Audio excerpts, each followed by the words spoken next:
Hello and welcome to the Alaska Seminar Series. My name is Valerie Stimmick-Bailey and I run the travel blog Valerie in Belize, as well as the YouTube channel of the same name and the Destination Alaska podcast. This seminar series was started a few years ago when I wanted to give people the most accurate and up-to-date information about visiting Alaska in any given year, depending on where they wanted to go. And if you are tuned into this video, I hope you are as excited as I am because Kake is it's a surprising and delightful community that many people miss, maybe haven't even heard of. So if you've ended up on this video, the YouTube algorithm or your search history is pointing you in the right direction because you are in for a real treat. This is also the first year we've had a Kake video, so I'm really, really excited to learn all about this community. I've already been, but I'm very keen to get back to it. I'm joined today by Martha, who works for Kake Tribal Tourism, and she's going to teach us all about Kake, what you need to know to visit, as well as relevant information if you're trying to visit in 2026. If you're watching this, it was pre-recorded, but there were questions submitted in advance by members of my community that we will answer at the end after her presentation. If you have questions while you're watching this video, please just put them in the comments on YouTube. That is the best place for you to put them so that I see them and I can either get you an answer myself or I can reach out to Martha to find the information that you're looking for.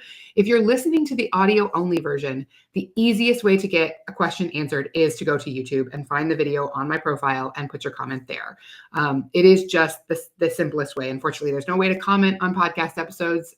You could try reaching out to me on social media if you want to hit me on Instagram, and then I can make sure to get in contact with Martha if needed. But for sure, YouTube is the easiest way. So I think that covers the housekeeping for now, and I'm going to get out of the way and turn it over to Martha to teach us all about visiting Kake. Gunashish, Klinke Kenak Kendayats Kayuhat to Asak, Leka Kenak Martha Aksai, Tanedi, Nahatsati, Yale Katil Tuahain. In Klinket, my name is Kendayatska. In English, my name is Martha. It's a little bit easier to remember and pronounce. I am Tanedi, and we claim the Raven Dog Salmon as our crest. First off, I wanted to, usually we do a land acknowledgement, but because we are on the internet right now, I'd like to do a presentation acknowledgement. So this presentation acknowledges the Tlingit ancestors who have lived in Kake for generations, and it also recognizes the people here and now and the future people of Kake. And I'd also like to add that if I get anything wrong or if I mess up, I'd like to apologize in advance to my people. So welcome to Kake, Alaska, the mouth of the Don. So Kake is actually located on Kupreanof Island, and Kake is a Tlingit village located on Kupreanof Island in Alaska. And Kupreanof Island is approximately 278 square miles, and it is the 13th largest island in the United States of America. And we do, on this island, we have about 150 miles of old logging roads because there was logging probably about 30 years ago or so. And we do use a lot of those old logging roads on this island. The name Kake comes from the word Keech, and that's what you see up here, the K-E-E-X. And Kake or Keech loosely translates to the mouth of the dawn or where the sun meets. And that indicates that our ancestors knew where to find a good land, because Kake was actually a winter village. And we would come here in the winter. We came from Skanach Bay, and we'd come here in the winter, and it was always sunny here. So it's pretty nice here now. The population is we have about 550 year-round residents, and about 100 of those are students K through 12. And we do have a large student population, and we love supporting our students, as you know, as does every other village in Alaska. And our community, we call ourselves Keech Kwan, meaning the people of Kake. So to travel to Kake, you have a few options. First, by air. If you come here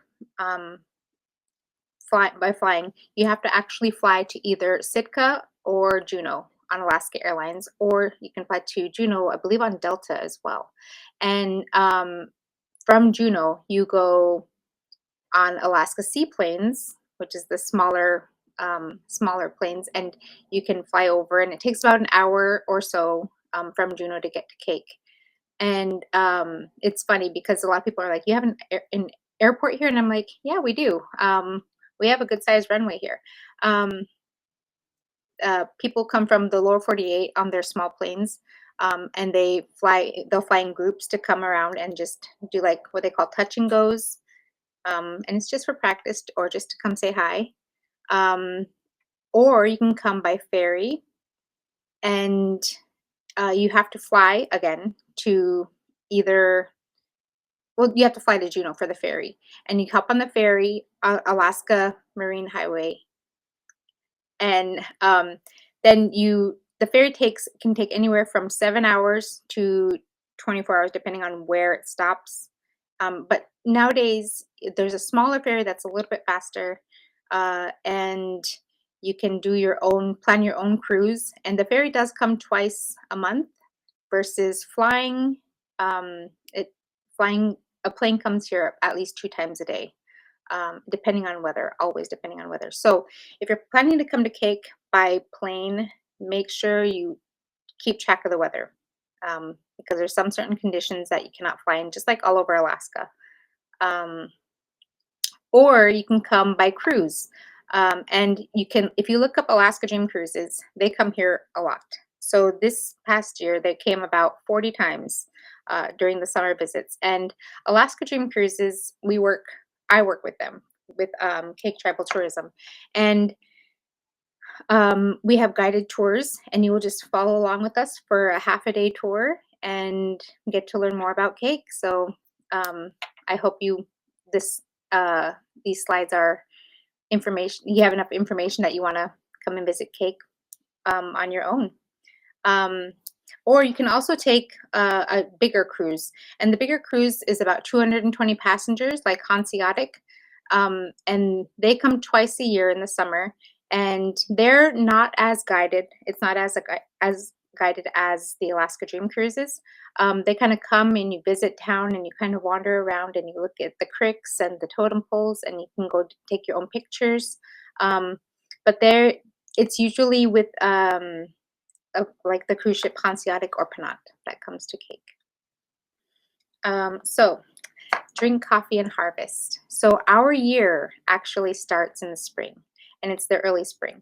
And what we first do is people will go out and they'll wait. So this is what I was told when I was visiting one of our elders, Kanak.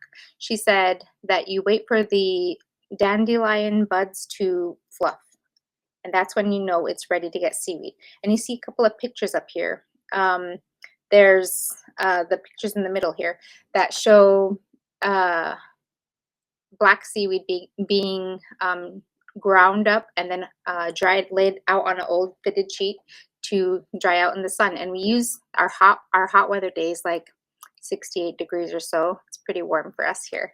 But we use those days to lay out our seaweed, or a sea ribbon, also known as dolts, I believe, and to dry it out. And then we will bag it up and save it throughout the year. And then we can also harvest things like fiddlehead ferns, devil's cup sprouts, spruce tips. I just learned how to harvest spruce tips this last year, and made my own syrup, and it has the best coffee. So you notice we say drink coffee and harvest. Coffee is a big thing around here. So is seaweed. Black seaweed is also one of the biggest things, and every household has black seaweed, and there's not a year where you are going to go out without black seaweed. So beach asparagus, fireweed shoots, and cedar bark. And in the springtime, you harvest cedar bark because that's when the pitch on it isn't going to be too much to harvest. That's what I was told anyways. So that's what I know. So again, drink coffee and fish. So we call this subsistence fishing, and we are regulated by the Department of Fish and Game, and each household gets one permit per year, and you get a certain amount of time within the summer months to harvest your sockeye. So we go over in groups of boats to Baranof Island, where we will use a beach seine or a gill net, and you always go with multiple people and multiple boats. You never go alone. It's easier with multiple boats and people. I couldn't see anybody going by themselves for harvesting sockeye. And it is a family ordeal, and you do multiple household permits at a time. So everybody chips in for gas, and everybody has a job. And when we go over, you always have to watch the weather. So everything here depends on weather, and the tides too. So luckily we have the internet and smartphones now, because we can watch the tides that way, and then also we can watch the weather to see if the seas are calm enough for us to go fishing. When we go over, and my family, we use a beach seine, and that's what one of the pictures is showing, is a group of young men there pulling on the beach seine. And the beach seine is huge and it is heavy. And here in Kake and a lot of Southeast villages, we do rely heavily on our sockeye permits and our sockeye fishing and our beach seines and gill nets for our yearly subsistence fishing. And you see that they're pulling it. It is heavy, and when you're pulling it in, sometimes you'll have all the fish, and sometimes you don't. It's just like it's a gamble, and it costs a lot of money to go out. So that's why we go with multiple boats and multiple permits, so everybody can chip in for gas money and help out where they can. And when they're pulling it in, you'll have people working the lead line and the cork line, and then people will also be grabbing the fish out of the nets and then putting it aside. And you see there's a couple of totes there, and the beach seine that shows how much fish, and that's going to be for multiple households. So all three of those young men they're from different households. And then after sockeye, after we're done getting sockeye, we'll bring it back to town, and we'll divvy it up amongst the people who help chip in, and then you also give some to your elders. We always think of the elders. And then we will clean them, gut and clean them, strip them, brine them, smoke, and then jar them up. And you see a couple of pictures here that have some strips that are cut up, and then we put them in the jars and for a couple of hours. And then there's a picture of a young lady cleaning some fish there, and those are coho. So after sockeye season is coho season. And coho, we usually do casting in the creeks here on Kupernoff Island. And we do the same thing. You do the same thing with the cohos. But my personal favorite way of eating coho is dry fish. And it's because it's the least oily of all the salmon. So, and then every household that you come to, they're all going to say they make the best strips. So I'm going to be biased and say my husband makes the best strips. And then there's also one more picture that isn't stripped. That one we call fresh pack, and that you can eat just like you eat tuna. So we can make it into fish patties. We can make it into fish sandwiches, or eat it on fish crackers. And if you never heard of Sailor Boy crackers, you should look it up, because it's the best cracker to eat with fish. You know how I said we have about 150 miles of old logging roads on this island? There's a couple of pictures here that have some animals that are on some of the roads. So people from out of town do come and they hunt black bear, but the locals don't. We don't have a need for black bear. Probably a long time ago we used to eat black bear, but we don't. I don't hear anybody, from Kake that eats black bear. But people do come in and hunt them in the springtime, I believe it is. And then duck is in the fall, so there are a few families that go out and hunt duck. I've never hunted duck, so I couldn't tell you exactly when that is. And then deer. So deer is in late summer, early fall time, and on this island, when deer season first opens, you have to make sure you get your hunting license and your deer tags. and you can get here on for the locals, you can get 6 deer per year. And when our kids go out and hunt, the first deer that they get, they give it away. And it just, you just give it away to usually to an elder, to someone who can't go out, or just your grandparents. And this, I was told that it's just to keep them humble, keep us humble, and then also teach them the gift of giving.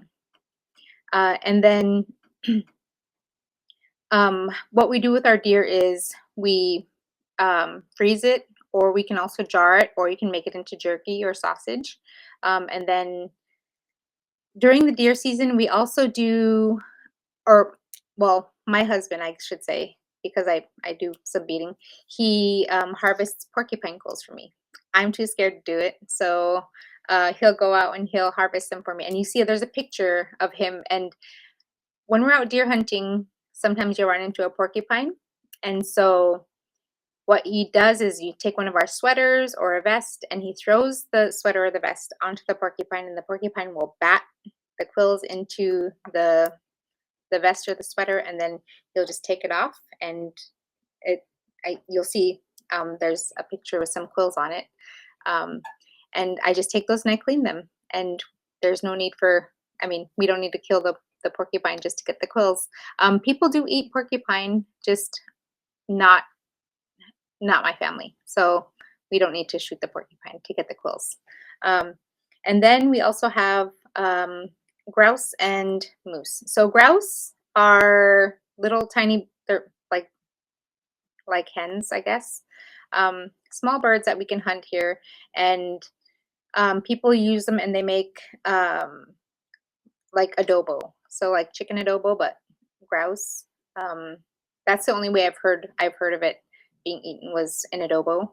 But we also have moose, and the moose on this island, compared to what I've seen up north in northern part of Alaska, they are a little bit smaller, but they're still pretty massive.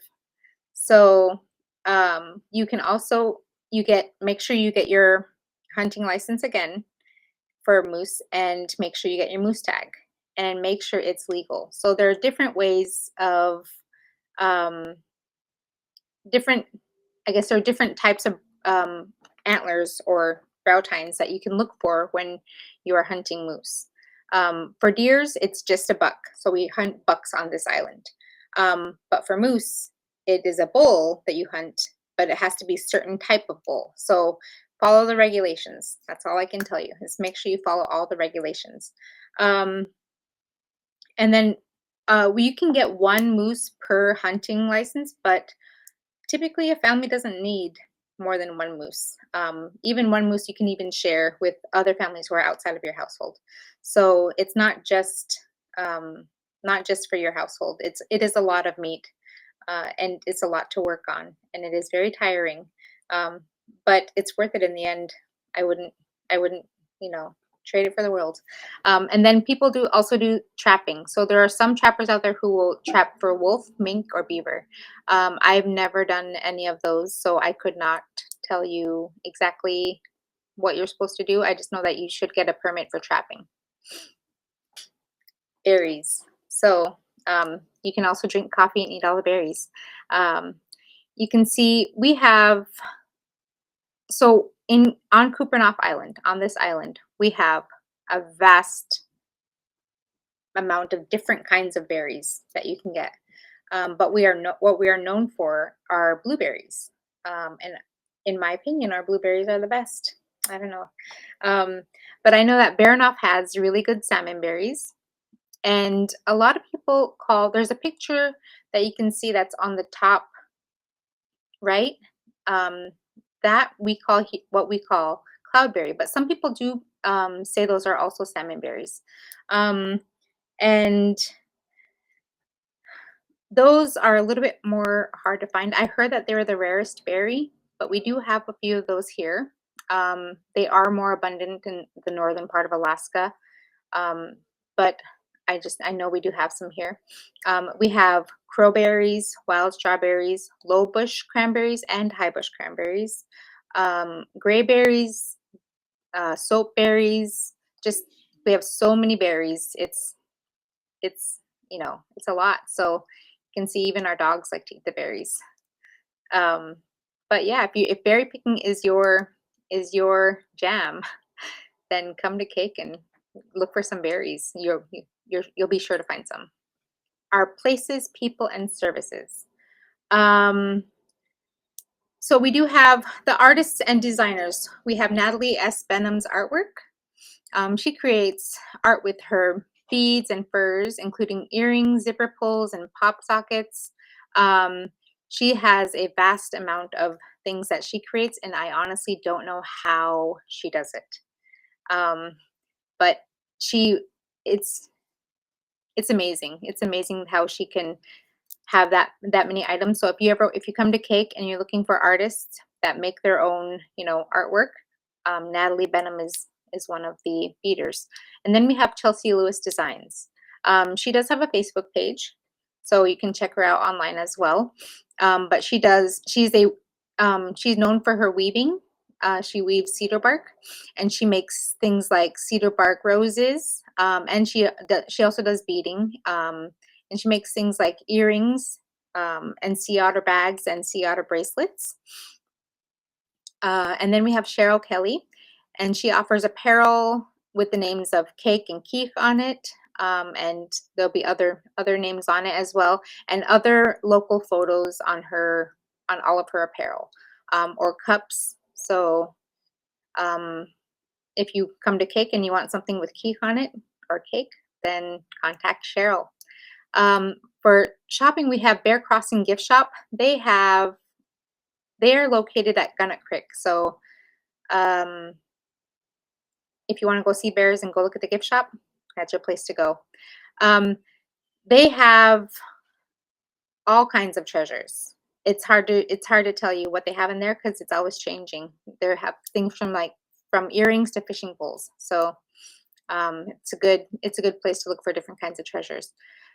For tours and adventures, we have Cake Coastal and Mountain Adventures. They offer a catch and cruise transport, off-road express, the side-by-side rentals, and a panoramic path to paradise, a side-by-side guided tour. And they can also be contacted, like I said, to rent their side-by-sides. So it's very fun. If you like cruising on your own, I would rent a side-by-side through them, especially if it's nice weather.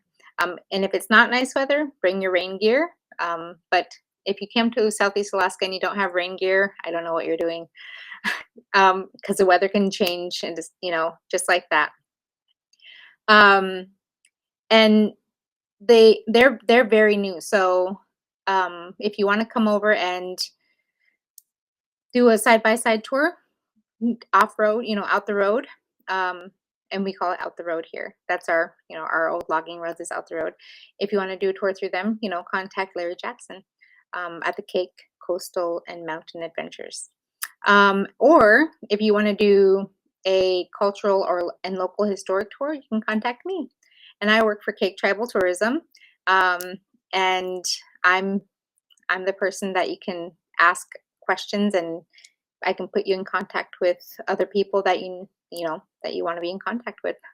For lodging, we have the Keith Kwan Lodge, and you contact the Organized Village of Cake, also known as OVK, and they'll get you set up with the lodge. We also have the Waterfront Lodge, and that lodge is located right in front of town. And you contact Patty Handy for that one. And then we have the Kake Tribal Corporation, and they offer bunkhouses or tiny home rentals. And then also Quan Construction. So I know it says Quan Construction, but they do car rentals too. So if you feel like you want to stay, if you're coming for business, and you want to stay dry, you can contact Quan Construction for car rentals. And then the Gunnock Creek Hatchery. So we have a hatchery here, and the hatchery is a nonprofit organization, and they do chum salmon, but they also do king salmon, and the king salmon is for the locals. So they'll raise king salmon and let the king salmon go out in front of town where the locals can catch the king salmon. So next slide. Events and things to see. So here we have the Cake Memorial Totem Pole, and that was carved by Kaush Mike Jackson in the late 1990s. And that is located by the Kake Tribal Corporation building, and it is actually sitting facing the grave island. And the grave island, I'll tell you, is our cemetery. So that is where we bury our loved ones. And if you do come to Cake, I advise you do not go to Grave Island because you don't want to be disrespectful. So that's one of the things that we just tell visitors is, if you come to Cake, just, you can look at Grave Island from afar, but please don't go there unless you have permission or unless it's your family there. And then we have the tallest single tree totem pole. So in its heyday, the city of Cake commissioned for the totem pole to be carved and put up in Cake. And it was commissioned by the city of Cake to commemorate the 100th year anniversary of Alaska being bought. And if you'd like to know more, come do a tour and I'll tell you more. And then there's a picture of the Gunnock Creek here, and that's where you can do some bear viewing. And then up the stream there's a little road too that goes to up the creek there. But from here you can see where it's good bear viewing. So that's where the Chum Salmon Run goes, and then up there even further is where the hatchery is. And you can look up their website for the hatchery if you'd like to know more information about them. But also we have so many eagles in town. It's great viewing for eagles. And then we have events such as the culture camp. So in July, we have culture camp for all the kids. So if you're here in town and you want to stay at one of the lodges and you want to send your child to one of the culture camp, to the culture camp, you can get them signed up through the Organized Village of Cake, and where they can learn how to live off of the land. And then we also have the 3rd and 4th of July, and those are big events here, big community events. So a lot of time we'll have a catamaran come in and drop people off for the 3rd and 4th of July.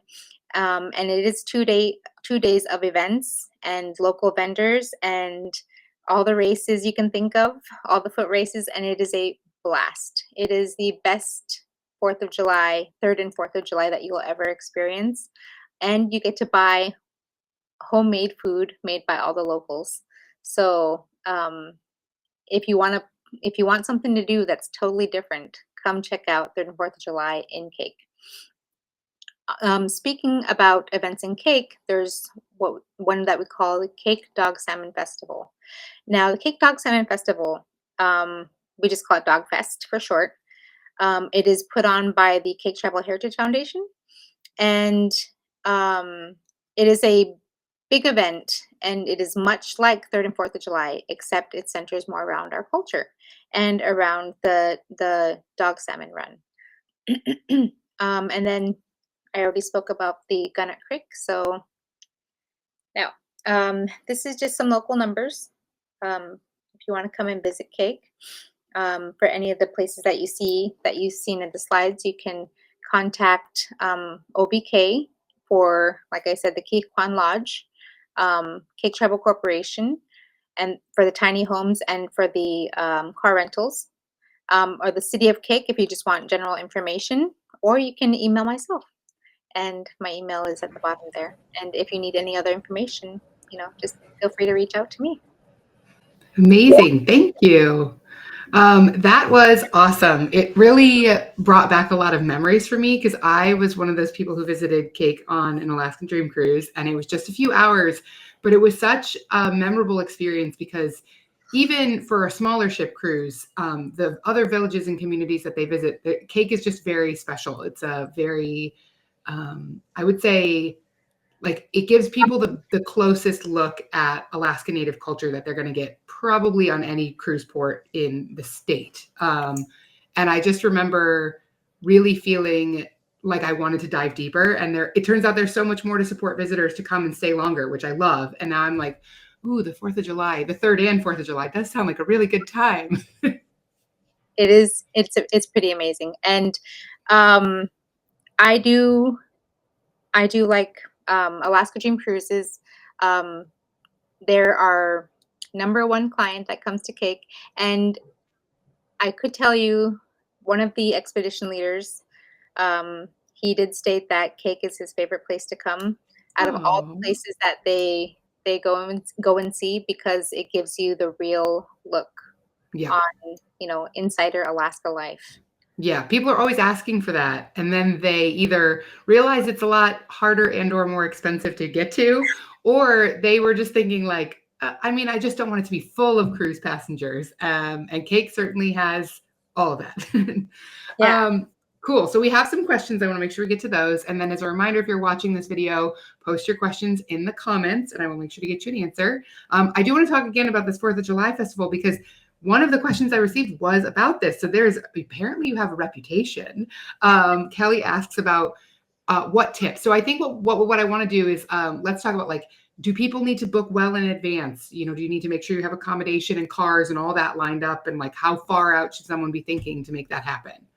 So I would book in advance, especially if you don't have family or friends, or of someone who knows someone who knows someone, because there are other places that you can rent for for lodging. So Kikwan Lodge and Waterfront Lodge, of course, there are 2 lodges. They do have a limited amount of rooms, so if you do want to come during those times, make sure you book during those times. Or if you're cruising through here on your own boat, because we do get some people who come in on their own boats. If your yacht or your tour ship, your little tour boat wants to come through here, ask them to stop through Cake. And one of the captains off of Alaska Dream Cruises, he was like, I heard of Cake's 4th of July fireworks, our fireworks display.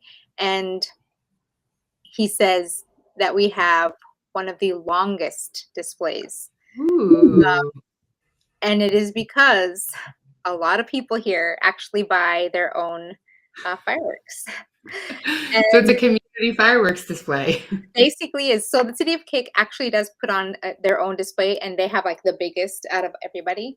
But like Patty Handy at the Waterfront Lodge, she has all of her grandkids that come over and blow fireworks at her house. So that's right in front of town. And then we all go to the community parking lot where the community building is. And we all blow our fireworks there. Oh, So that's it's fun. kind of like, it's huge, and um and it takes a long time for everybody to get through all their fireworks. Yeah, that's really fun though. I'm Yeah, glad that that's definitely a unique thing. yeah. And then, so like the 3rd of July, there's um like races, and that, or there's a softball game. So softball game, and we'll have some vendors out there, and we do a big softball game, and it's usually like the young people versus the older people. Um, and I have to say, the older people usually win. Um, just know how to play on a team. That's all, I guess. Mhm. Um, But then on the 4th of July, events usually start around 11 or 12 of the races, and we start with baby races. We put a tarp on the ground, and the babies can crawl, and it's very adorable. And then we go up to 40 and older races. Wow. So, and then like watermelon eating, soda pop drinking, bubblegum blowing, egg toss. Egg toss is a big event. Um, and if we have enough people, we'll even do tug of war. So like in the Oh. past, it's been like fishermen versus loggers, or it's been locals versus non-locals, and it's always fun. And for all the kids who join, they get little cash prizes for like for second and third place. We do a 5K. And we do a bicycle race, and they're always stressed that you have to have a helmet when you do a bicycle race. So Good. and if kids don't have a helmet, then they can borrow one, because we're a community here and we look out for each other. I love it. I love it. It sounds like a great time. I'll put it on my to-do list for Alaska. That never gets shorter. Okay, so we got a couple questions from Dale. He is curious about some of the kind of infrastructure for planning a longer visit. So obviously he's not planning to come on a cruise where he's just there for a couple hours, but what are the options for grocery, for fuel, things like that? So we do have Alaska Marine Lines comes here, the barge, and we do have one grocery store, and it it is spendy. So just like all the other villages in Alaska, it can get pretty spendy. And then we have the Kake Tribal Fuel, and they have some Costco items that they order, and they're a little bit more cost friendly for cake, I should say. And then we also have our coffee shop. I forgot to mention we do have a coffee shop, um, and it's Kake Tribal Grounds. And a lot of our interns work there, and our youth. It's a place for our youth to hang out too. So we have more than just coffee. It's fraps and Italian sodas and nachos and pretzels. Um, and then you can go there and you can get your coffee or your Red Bull spritzer. Um, and they have microwave foods. And then we have a liquor store too. So there are options um, for you to come and stay longer. Amazing. I do have a really important follow-up question. Who is the roastery that you get your coffee from? Do you know who it is? Yeah, so we order from Kaladi Brothers. Okay, okay.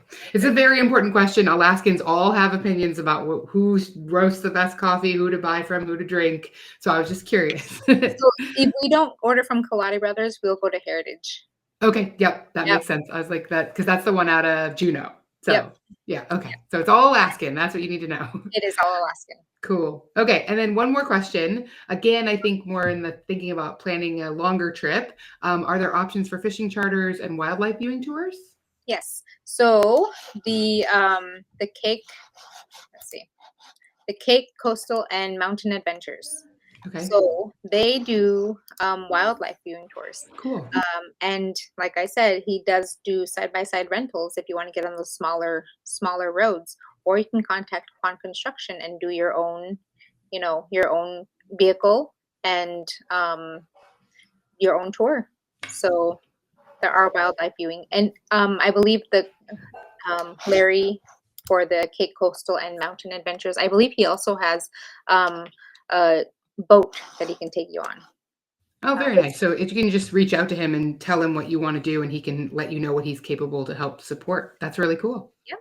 Yep. Awesome. Okay, well, that's a really good segue into starting to wrap things up. So first of all, thank you, Martha. This was amazing and so much more information. I'm really excited to finally write some resources because I've been to Cake, so I have some of my own photos, like this beautiful background photo that you might be like, what is this picture? It's a beautiful carving. You can see carving demonstrations when you visit Cake, among many other things. But that does a great lead into saying that below this video in the description, you will find links to a lot of the businesses and to Kake Tribal Tourism and to the city of Cake and all the resources you need and things that Martha provided in the slides so that you can plan your trip. You will also find, if I have gotten it organized by the time that I release this video, if I've written a little guide based on my experiences in visiting Cake. And then again, don't forget to put your questions below the video. If you are listening to audio only, come over to YouTube and let us know your questions. And I think with that, I will wrap up here and just say one more time, thank you so much, Martha, for taking the time to teach us about Cake and everything people need to know to visit. Ganashish.